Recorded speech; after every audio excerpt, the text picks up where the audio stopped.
Et voilà. Et donc, finalement, c'est cela qui compte.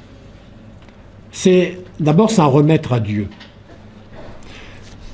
Nous, chrétiens, nous maintenons que Jésus est le seul sauveur du monde. C'est certain pour nous. C'est certain. Mais d'une manière que Dieu maîtrise, pas nous, eh bien ceux qui suivent leur conscience, et ajoute le texte du Concile Vatican II, ceux qui suivent leur conscience, eh bien finalement peuvent être sauvés. Mais ce n'est pas à nous de classer les gens. On me dit que parfois certains petits musulmans disent à leurs petits copains chrétiens, toi tu iras en enfer. Bon, c'est pas à nous, on ne fait pas ça. Et on ne fait pas ça. Et on dit, voilà, c'est Dieu qui sauve, c'est pas moi qui catalogue les gens et qui les répartit, en disant un tel sera sauvé et pas tel autre. Voilà, donc, alors vous voyez, se préoccuper des non-croyants est très beau. J'ajouterai, ce qui est de notre responsabilité, c'est que fait l'Église pour le salut? C'est-à-dire, et ou encore, pourquoi être chrétien si tout le monde est sauvé, comme disait la question posée? C'est-à-dire que être sauvé, c'est pas simplement être mis à l'abri. Je me suis efforcé, peut-être mal, de dire que le salut, c'était aussi pour une vie de bonheur avec le Christ. Et c'est ça, notre travail à nous, de manifester qu'avec le Christ, ça change tout. Alors, il y a un bonhomme là, celui-ci, pas François, mais qui écrit quelque part dans La joie de l'Évangile. Alors, je le cite de mémoire, il faut que je retrouve, et puis avec une main, c'est pas facile de trouver un texte avec une seule main. Mais ça y est, j'ai trouvé. Au paragraphe 266. Voilà. Et il dit ceci. Finalement, on ne peut pas persévérer dans l'évangélisation si on n'est pas convaincu, en vertu de sa propre expérience, que avoir connu Jésus n'est pas la même chose que ne pas le connaître,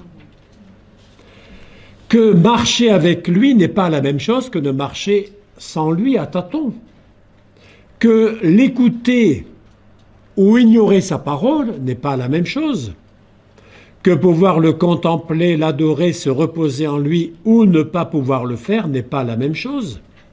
Essayer de construire le monde avec son évangile n'est pas la même chose que le faire seulement par sa propre raison. Nous savons qu'avec lui, la vie devient beaucoup plus pleine. Avec lui, il est plus facile de trouver un sens à tout. C'est pourquoi nous évangélisons. Le véritable missionnaire, qui ne cesse jamais d'être disciple, c'est que Jésus marche avec lui, parle avec lui, respire avec lui, travaille avec lui. Il ressent Jésus vivant avec lui au milieu de l'activité missionnaire. Si quelqu'un ne découvre pas présent au cœur même de la tâche missionnaire, il perd aussitôt l'enthousiasme et doute de ce qu'il transmet. Il manque de force et de passion. Et une personne qui n'est pas convaincue, enthousiaste, sûre, amoureuse, ne convainc personne. Pape François. Je cite tout le paragraphe 266. Enfin, du moins, pas tout à fait le début, mais tout le reste. Voilà. Tout est là. Voilà pourquoi être chrétien. Je ne sais pas si tout le monde sera sauvé. C'est l'affaire de Dieu. Et je n'ai pas à dire tout le monde sera sauvé, aucun problème. C'est l'affaire de Dieu, les gens sont libres. Les gens se lèvent. 266. Et voilà. C'est l'affaire de Dieu. Je ne peux pas dire que tout le monde sera sauvé. Je ne peux pas dire non plus que tout le monde sera damné à part les catholiques. Ça non plus, je ne peux pas le dire. D'ailleurs, vous le dites, je vois bien, j'entends des réactions dès que je risque le mot.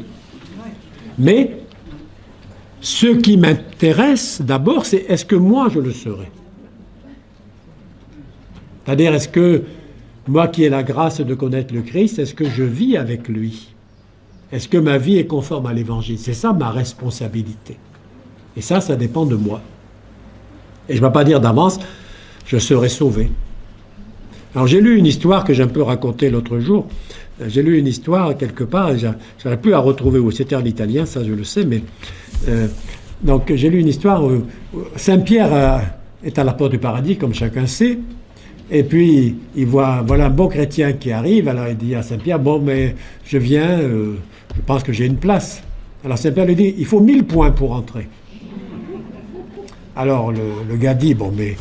Alors j'ai été un bon chrétien, j'ai été à la messe presque tous les dimanches, sauf quand j'étais malade ou à la fin de ma vie, j'étais trop vieux. Saint-Pierre dit 5 points. Là, le gars se dit, oh là là, Bill, ça va être dur. J'ai été fidèle à ma femme tout le temps, j'ai supporté son caractère. Enfin bon.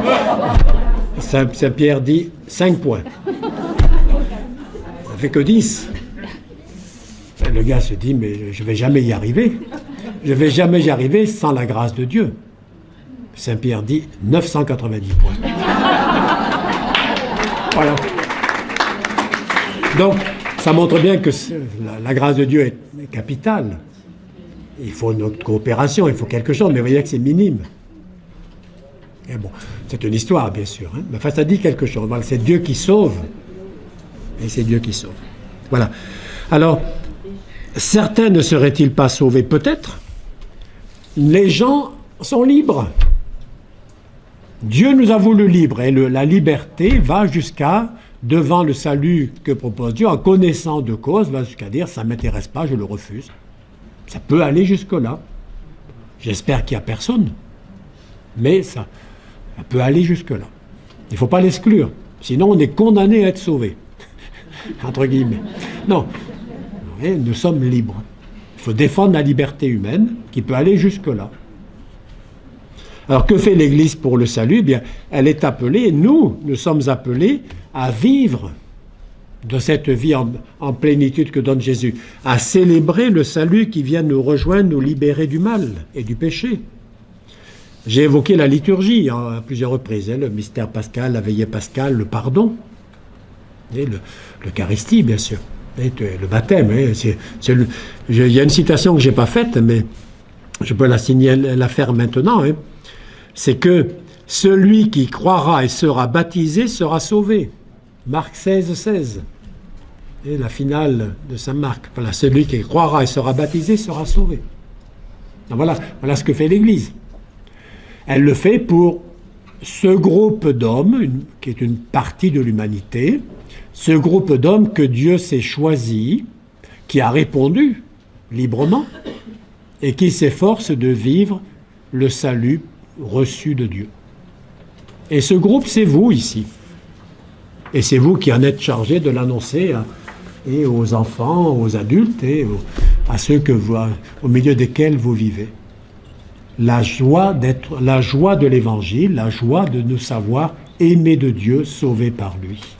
C'est merveilleux.